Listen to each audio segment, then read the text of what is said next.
परमेश्वर पिता का और उसके पुत्र हमारे उद्धारकर्ता प्रभु यीशु मसीह का धन्यवाद हो। आज का जो मेरा टॉपिक है वो है प्रकाशित वाक्य की पुस्तक, उसका 15 अध्याय 1 से लेकर के 4 तक, रेवलेशन चैप्टर 15 वर्स 1 to 4। और ये प्रकाशित वाक्य की श्रृंखला का वीडियो नंबर 75 है। और यहाँ परमेश्वर के वचन में इस प्रकार से लिखा हुआ है, फिर मैंने स्वर्ग में एक और महान और अद्भुत चिन्ह देखा। 7 स्वर्गदूत थे जिनके पास 7 अंतिम विपत्तियां थीं, क्योंकि इनके समाप्त हो जाने पर परमेश्वर का प्रकोप पूर्ण हो जाता है।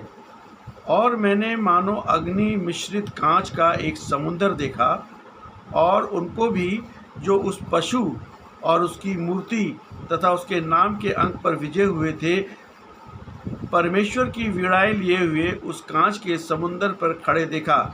वे परमेश्वर के दास मूसा का गीत और मेमने का गीत ये कहते हुए गा रहे थे, हे सर्वशक्तिमान प्रभु परमेश्वर, तेरे काम महान और अद्भुत हैं।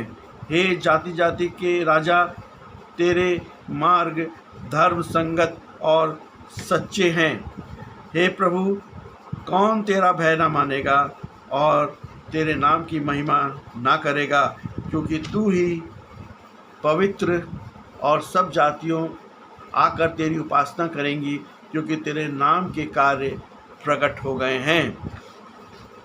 ये अध्याय जो है अंतिम महाक्लेश यानी कि ग्रेट ट्रिब्यूलेशन और परमेश्वर के पूर्ण न्याय के अंतिम चरण यानी कि 7 कटोरों का न्याय, 7 बॉल जजमेंट के बारे में बात करता है।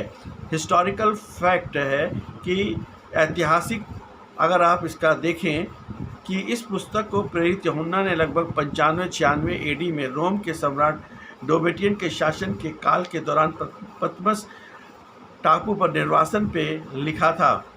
और ख़ास तौर पे अगर आप डोमिटियन को देखें तो वो रोम का सम्राट ज़रूर था और उसने मसीहों पे बहुत अत्याचार किए, मगर जो उसका अंत था वो बहुत ही ख़राब था और उसने जो है अंत में सुसाइड कर लिया था। और जो दूसरा शासक था जो उससे पहले था, नीरो भी जो है एक एडॉप्टेड सन था, और वो भी जो है बहुत ही अत्याचार करता था मसीह लोगों पर। और ख़ास तौर पे जब एक बार वहाँ पे रोम में आग लगी तो उसने सारा जो श्रेय था वो मसीह लोगों को दे दिया और एक मसीह लोगों को उसने मार दिया। मगर उसके बाद जो है बहुत से लोग जो थे उसके खिलाफ हो गए और उसकी पत्नी ने उसी के बेडरूम में उसको जो है कत्ल कर दिया और वो मारा गया। तो इनके जो कहने का मतलब ये है कि इनका जो हश्र था या इनका जो अंत था वो बहुत ही ख़राब था। रोमी साम्राज्य का अत्याचार। उस समय रोमी साम्राज्य मसीहों पर भीषण अत्याचार कर रहा था। सम्राट डोमिटियन स्वयं को प्रभु और ईश्वर कहलाना पसंद करते थे। जो उसकी मूर्ति की पूजा नहीं करते थे उन्हें मार दिया जाता था। पशु की पहचान। ऐतिहासिक रूप से पशु और उसकी मूर्ति उस समय के क्रूर रोमी शासन और सम्राट पूजा की व्यवस्था को दर्शाते हैं। यूहन्ना ने इन प्रतीकों के माध्यम से उस समय के सताए जा रहे मसीहों को ये सांत्वना दी कि सांसारिक साम्राज्य चाहे जितना भी शक्तिशाली क्यों ना हो, पर परमेश्वर का न्याय अंतिम और अचूक है। निर्गमन से संबंध। इस पूरे खंड की ऐतिहासिक पृष्ठभूमि पुराने नियम के निर्गमन की घटना एक्सोडस 15 से जुड़ी है। जैसे मिस्र के राजा फिरौन ने इसराइलियों को गुलाम बनाया था और परमेश्वर ने 10 विपत्तियां भेजकर उन्हें छुड़ाया था, वैसे ही यहाँ पशु मसीह विरोधी के चंगुल से परमेश्वर अपने लोगों को छुड़ा रहा है। पहले वर्ष में हम देखते हैं कि 7 स्वर्गदूत और अंतिम विपत्तियां। परमेश्वर के क्रोध की पूर्णता का यहाँ वर्णन है। यहाँ 7 अंक पूर्णता या कंप्लीटनेस को दर्शाता है। यूहन्ना कहता है कि इन विपत्तियों के द्वारा परमेश्वर के प्रकोप का अंत यानी परमेश्वर के उद्देश्य पूरा होने वाला है। ये दर्शाता है कि परमेश्वर का अनुग्रह और धीरज असीमित है, लेकिन न्याय का एक अंतिम समय तय है। परमेश्वर पाप और दुष्टता को हमेशा के लिए अनदेखा नहीं करेगा। वर्ष 2 में देखते हैं कि आग से मिला हुआ कांच का समुंदर और जयवंत लोग।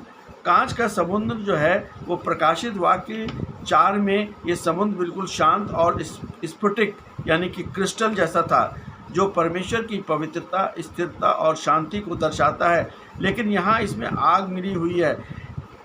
आग बाइबल में न्याय यानी कि जजमेंट, शुद्धिकरण यानी कि प्योरिफिकेशन का प्रतीक है।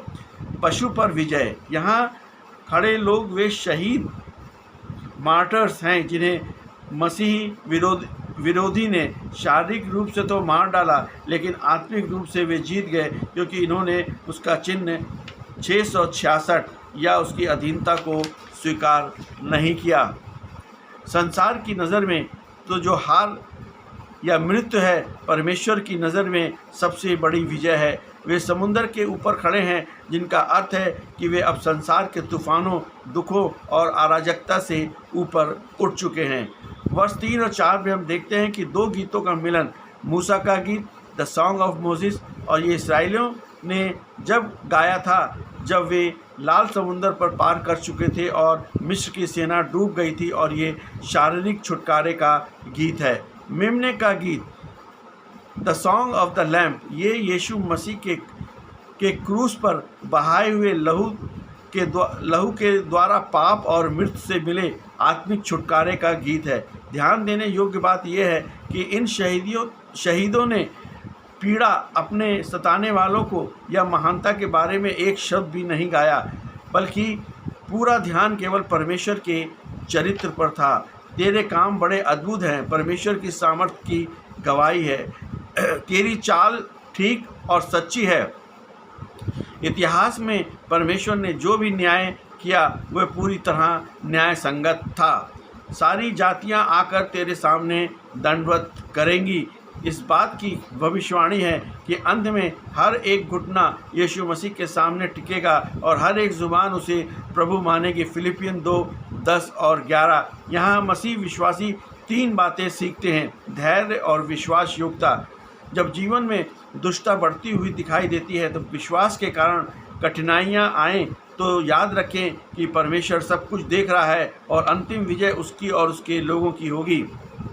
दूसरा है परिपक्व आराधना, मैच्योर वर्शिप।